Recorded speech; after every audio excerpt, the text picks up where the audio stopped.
Business horizon के budget special programme में एक दफ़ा फिर खुश आमदीद कहते हैं आपको। आज इस सिलसिले का पहला प्रोग्राम हम आपकी खिदमत में पेश कर रहे हैं। अभी से कुछ देर पहले जो प्रोग्राम में हमने बात की है ओवरऑल जो बजट का हजम, बजट के जो इम्पोर्टेंट पॉइंट्स थे उन पे हमने बात की। उसके अलावा हमने आवाम के तासुरात जाने, आवाम के तासुरात जानने के बाद हमने जो है ओवरऑल कोशिश की कि उसके हवाले से क्या सूरत हाल रहती है। मज़ीद भी हम जो है हमने बात की, से पहले जो है हमारे बात हुई थी एक रिसर्च एनालिस्ट साहब से। उसके अलावा अभी हम कोशिश करेंगे कि हम जान पाएँ कि ये जो बिज़नेसमैन हैं, बिज़नेस करने वाले हज़रात हैं जिन्होंने पाकिस्तान की इकॉनमी को सपोर्ट दे रखी है, उसको संभाला हुआ है, वो इस बजट को किस तरह से ले रहे हैं। क्योंकि इस बजट को बार बार ये कहा गया कि ये बिज़नेस फ्रेंडली बजट है। इस हवाले से इस वक्त मेरे साथ लाइन पर मौजूद है रेहान नसीम साहब। किसी तारुफ के मोहताज नहीं है, वाइस प्रेसिडेंट हैं फैसलाबाद चैम्बर ऑफ कॉमर्स के। बहुत बड़ा नाम है बिज़नेस इंडस्ट्री में, बहुत सी चीज़ें बड़े गौर से इस सारे बजट को इन्होंने देखा, जाना, समझा। कुछ हम भी इनसे सीखना चाहेंगे, समझना चाहेंगे कि किस तरह का बजट है।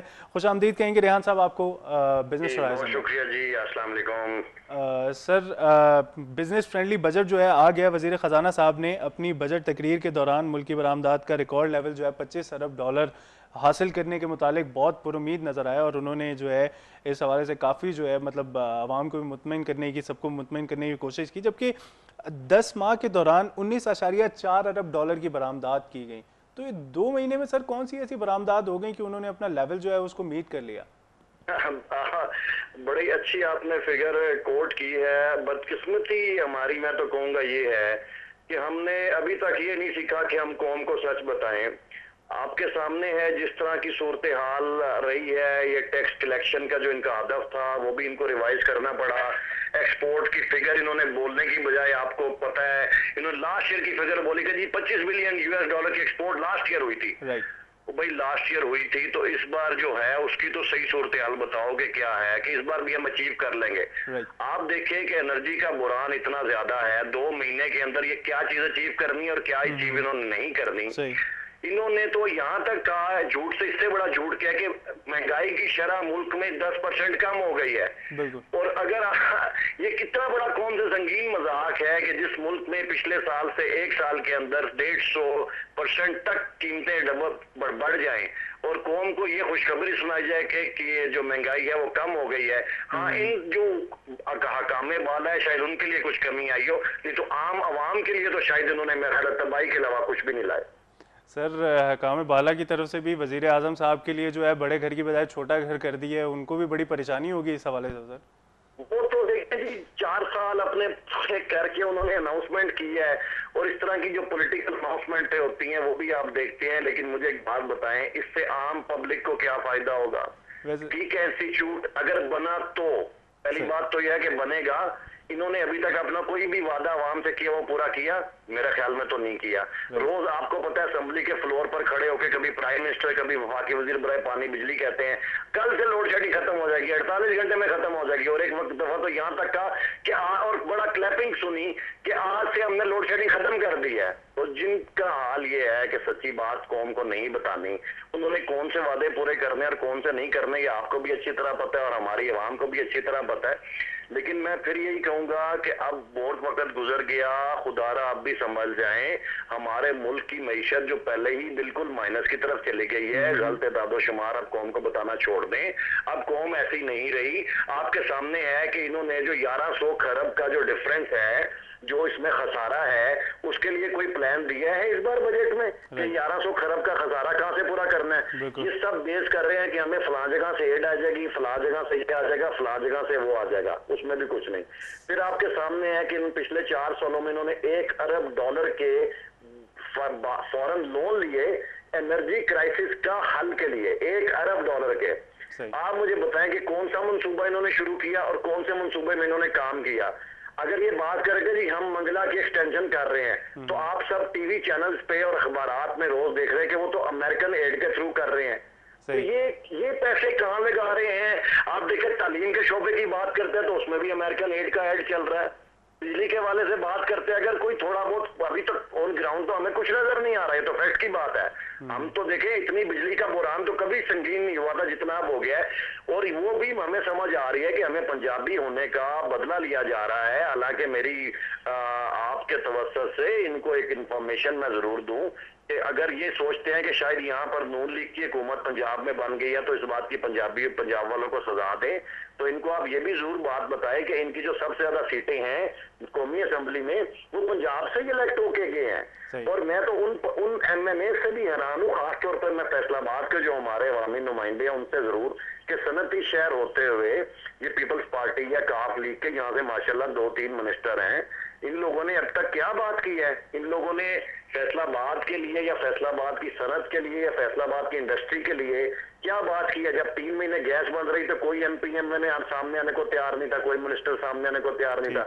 आज बिजली का बुरहान है तो कोई बात सुनने को तैयार नहीं। हमसे आके इनमें से किसी ने नहीं पूछा कि यार आप लोग जो रोज सड़कों पे निकले हुए हो, ये रोज जो हो रहा है यहाँ पर फैसलाबाद में 3 दिन की स्ट्राइक रही, पूरा शहर बंद रहा, किसी ने आके नहीं पूछा कि खुदारा कि आप लोगों को जो प्रॉब्लम है आए हम बैठ के आप इसको हल करने की कोशिश करते हैं।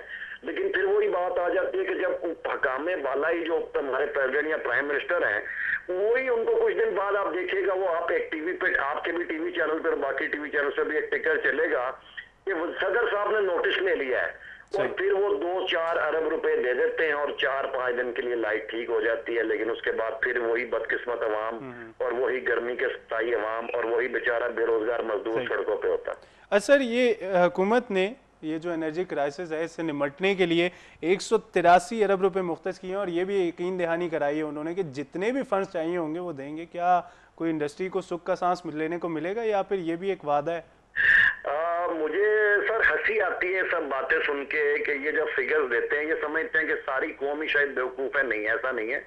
अब वो कौम नहीं रही। अब अल्हम्दुलिल्लाह इनको बहुत सारी इंफॉर्मेशन मिल गई है मीडिया के थ्रू, आपके टीवी चैनल्स के थ्रू। देखिए एक तरफ वजीर खजाना साहब ने अपनी ही स्पीच में कहा कि हमने 250 अरब रुपए की सब्सिडी दी पिछले साल और इस बार हमने इस एनर्जी के हवाले से पैसे रखे 183 अरब रुपए। तो 250 अरब पिछले साल थे, 183 अरब इस साल है, तो ये तो आगे से भी इन्होंने फंड कम कर दिया। और वजीर आजम साहब और ये फरमाते रहे कि ये एनर्जी फोकस बजट होगा, हम सारे गैर तरक्याती अखराजात खत्म करके सिर्फ एनर्जी पे फोकस करेंगे। तो मुझे बताइए कौन से कितना मजाक करना है। फिर साथ वजीर खजाना ने अपनी तकरीर में कहा कि हम 107 मंसूबे शुरू कर दिए हैं। तो मेरे भाई वो मंसूबे क्या हवा में कोई अल्लाह मियाँ ने को हवा से इनको पैसे फेंकने हैं? इन्होंने तो जब पैसे ही नहीं रखे और ये जो बात कर रहे हैं कि जितने मर्जी पैसे दे देंगे तो कहां से देंगे? अभी तो इनको ये खुद नहीं पता, जैसे मैंने आपको पहले कहा कि जो 11 खरब रुपए का खसारा है वो कहां से पूरा करना है? सर 11 खरब 84 अरब सर खसारा शो किया है सर 11 खरब तकरीबन 85 अरब 11 खरब और 85 अरब का खसारा है सर। तो वो कहां से? पहले तो ये इसकी बताइए उन्होंने क्या प्रोविजन रखी है?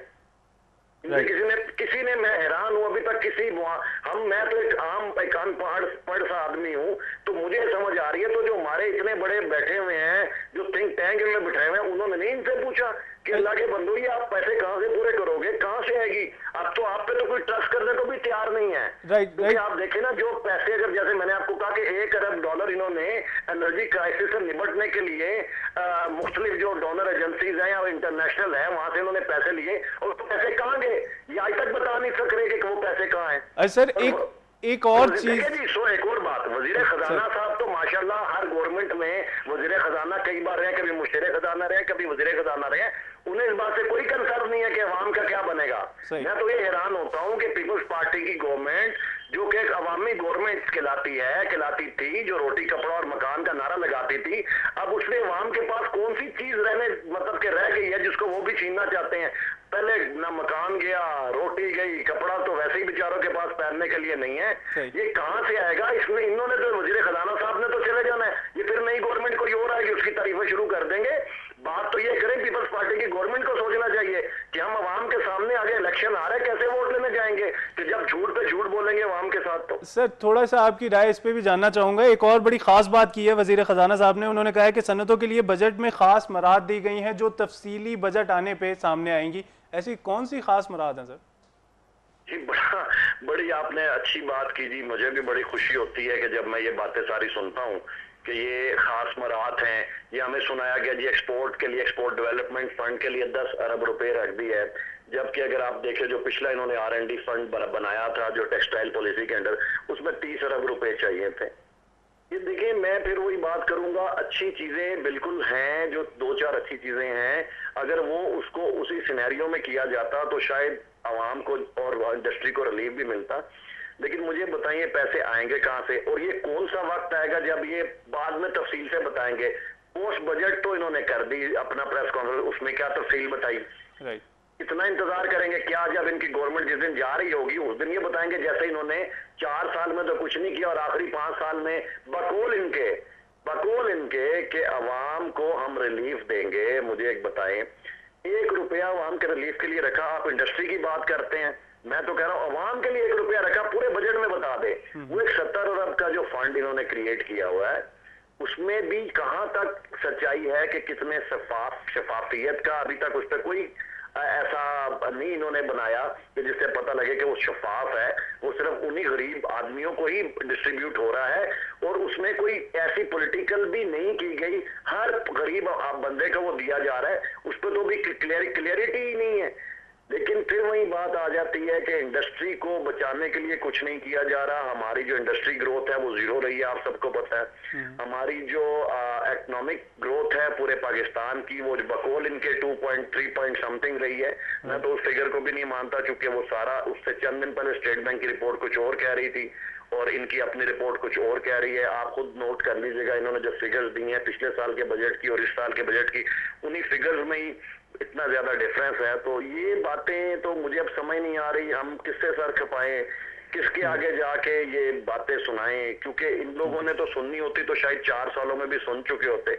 अब आखिरी साल में तो मुझे नहीं समझ आ रही कि क्या करेंगे। और वो गरीब अवाम, आप देख रहे हैं कि फैसलाबाद जो एक सनती शहर है, उसकी सारी जो मजदूर हैं वो सड़कों पे हैं पिछले चंद रोज से सर, और वो बेचारे इतने फ्रस्ट्रेटेड हैं कि आपने देखा होगा टेलीविजन के ऊपर, मैं खुद परेशान, उस दिन दिल खून के आंसू रो रहा था, मैं भी जो टीवी पे सीन देख रहा था कि वो बेचारे तो इतने फ्रस्ट्रेटेड थे, इतने गुर्बत से तंग थे कि जो दुकानें बंद के शटरों के ऊपर डंडे मार रहे थे, खंभों को वो डंडे मार रहे थे। इससे बड़ी फ्रस्ट्रेशन की क्या इंतहा होगी। सर बहुत शुक्रिया आपकी कीमती राय का। मेरे पास वक्त बहुत कम है, जिसकी वजह से मैं माजरत चाहता हूं कि मैं आपसे और भी कुछ बातें डिस्कस करना चाह रहा था, लेकिन माजरत ख्वाह हूं कि मेरे पास वक्त की कमी है। बहुत शुक्रिया आपकी कीमती राय का सर, बहुत शुक्रिया। रेहान नसीम साहब हमारे साथ लाइन पर मौजूद थे, vice president Faisalabad chamber of commerce के। कोई तारुफ के मोहताज नहीं, बहुत सारी बातों से उन्होंने हमारे इल्म में इजाफा किया, बहुत चीज़ें हमें समझाई जो हमें समझ में ना आई। अभी भी कुछ चीज़ें ऐसी हैं जिन्हें हमें लेकर आगे बढ़ना है, जो आपके साथ डिस्कस करनी है, जो आपको डिटेल में समझानी है। इस प्रोग्राम का अगला सिलसिला होगा कल, हमारा साथ दीजिएगा। फिलहाल अल्लाह ने के बाद।